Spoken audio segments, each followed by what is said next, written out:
Now, with the empowerment of women topping the agenda this month, the Department of Public Works is promoting the use of alternative technologies in building construction to women in Limpopo villages. This, the department believes, will improve their quality of life by empowering them to build proper structures to live in. The project is also intends to create sustainable jobs in poverty-stricken areas.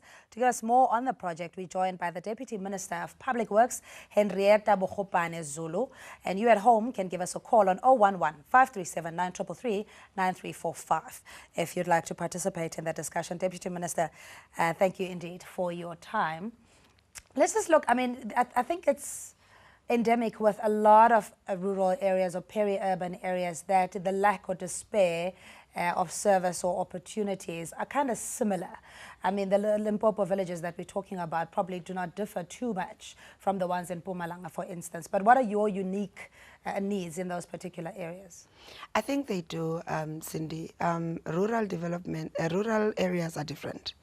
Firstly, it's determined in terms of the geography, where they are located. That makes a difference. The second aspect is how you get there.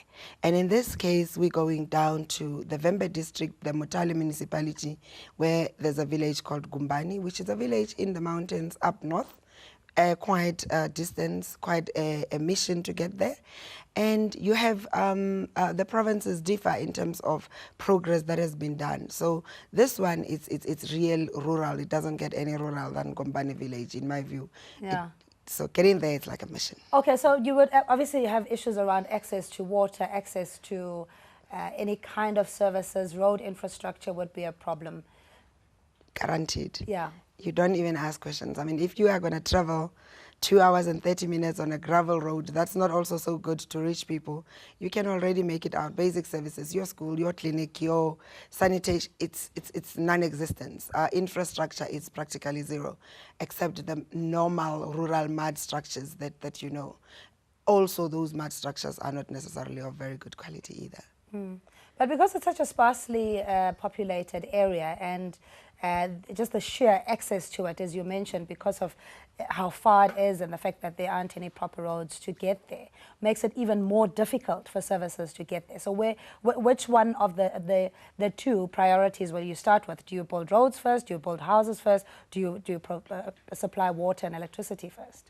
I think for us at the Department of Public Works, looking at alternative construction methods and also staying within our own mandate and staying within the prescribed theme of ensuring that there is economic opportunities for women. And for us, we had, in our lifetime, we felt that a structure, a proper structure, which would be a house, would be our priority, because in that house there will be some dignity there, because you'd separate the children from the parents. There would be some sense of decency, because the children would have a place that they would, a decent place that they would call home. So for us at the department, when we looked at what do we want to do first, we felt a house, and a house which a woman in a rural community will turn into a home. It's a priority. And that is why with this particular project, we felt we go houses first and we empower women to build decent structures, because they are in any event already in the construction industry, because they are building their mud structures anyway. Okay, let's take Wilson in Limpopo. Hello to you, Wilson, and what's your question? Hi, Wilson. All right, we'll get back to Wilson. But in the skills as well, you need to have skills transfers. You did mention that women were mud or home builders. They build their mud structures. But with the new technology, it's going to require some level of expertise to make sure that you don't have comebacks, you don't have cracks, you don't have unnecessary accidents. What is wonderful, Cindy, is that as the department, through one of our entities, Agrima South Africa, we constantly introduce innovation in the construction industry. So what we did this time around, we said, what's out there? What licenses have we issued in the previous years that could actually, where the license holders could come and, you know, what innovations are out there that can make a difference in rural communities? And we made our licensees, and this time around we're partnering with Hydro from South Africa, which is a system that actually makes it possible for your normal mud that you dig in your backyard and very little water and very little cement gets used to make the brick. But also the bricks are interlocking, which means you use less cement in between, and the quality is good because the same bricks have been used for the Nelson Mandela Museum just down the road in Alexander. So we then, that in itself makes the accidents very, very, very few. But also, for the past 3 weeks, we've been training the women. They have been intensively trained on how to use the equipment that we bought for them, how to make the bricks, how to test the bricks in terms of quality. But also, we will be using the project to actually empower our engineer candidates from civil to infrastructure to structural, industrial, so that they can go out there, work with the women, support the project, because at least in this project, unlike our normal projects where it's time bound, it's, you know, they don't necessarily get the hands-on experience as our candidate engineers. So with this one, for the coming 6 months, the women that we've put together from Gombani village into a cooperative, will be supporting the cooperative, will be taking it under our expanded public works enterprise development wing. Our partner, Mabatu Foundation, which is one of the non-state sector partners through the Independent Development Trust, will be paying these women at least like 1,200 rand every month, yes, while they build their own houses. Yes. Deputy Minister, let's look at Hydroform International Pty Ltd, a multinational. So the relationship would be essentially of that as a service provider. You would buy the machinery from them. It will come with the training, etc. And then the woman would be able to run this project independently at some stage. Definitely. But the agreement we have, and they have been wonderful partners, I must say. They've gone beyond just being the providers of the machine. They fell in love with Gumbana village. They said, this is our first very rural project as a company in South Africa, and they've gone all out. They've really invested, and it was so amazing that even the hydroform engineers were staying in tents because there's no accommodation. So they've been staying in tents for the past 3 months.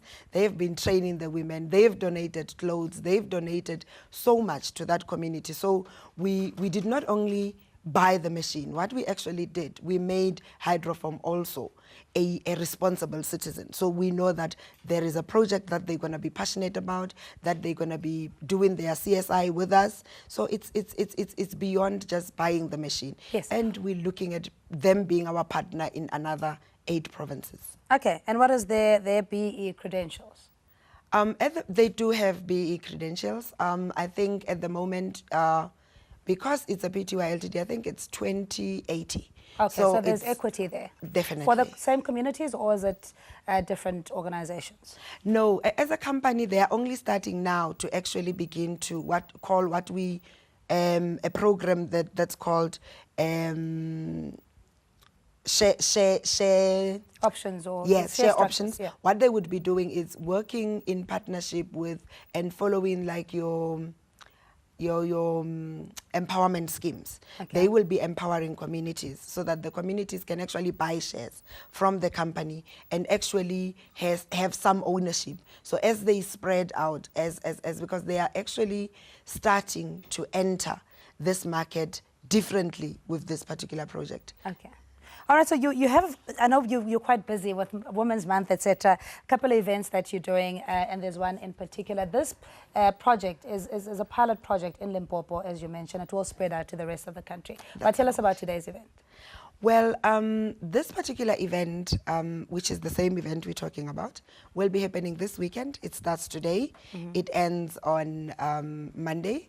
Our plan is basically to have a community consultation where we can actually introduce the hydroform alternative construction method to the community, where the community will have an opportunity to actually ask questions, relay their fears, and get answers. That's the intention, because for us it's important that they actually fall in love with the particular project.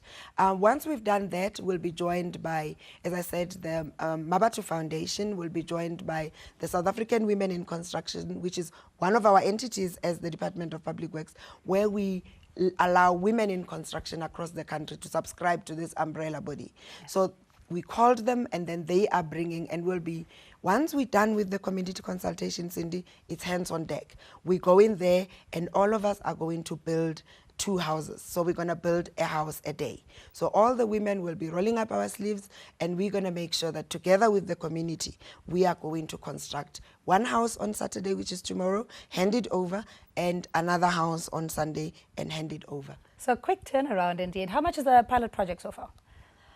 Our pilot project have not cost us much, except that the machine costed us 250,000, and from there we've used one bag of cement makes like plus minus 10,000 bricks, which is so all that we needed is what God provides, which is our normal soil, water, a little bit of cement. So we've really not spent much, except that we've spent a lot of energy training the women and ensuring that they produce the bricks.